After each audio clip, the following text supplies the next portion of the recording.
E real! Suntem în Sighișoara, un oraș atât de frumos. Ștefan, bine te-am găsit! Ce ți-am adus, Ștefan? Super! Ți-am adus mașina RDB Combi. Este o mașină excelentă.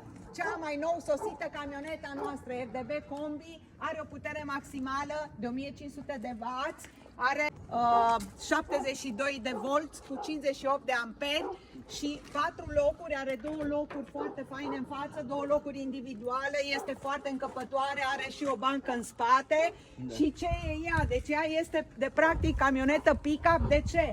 Aceasta are o benă care se și prelungește, uite cât e de mișto. Și e foarte solidă, poți să stai pe ea, poți să transporti ceva, poate să fie lungă.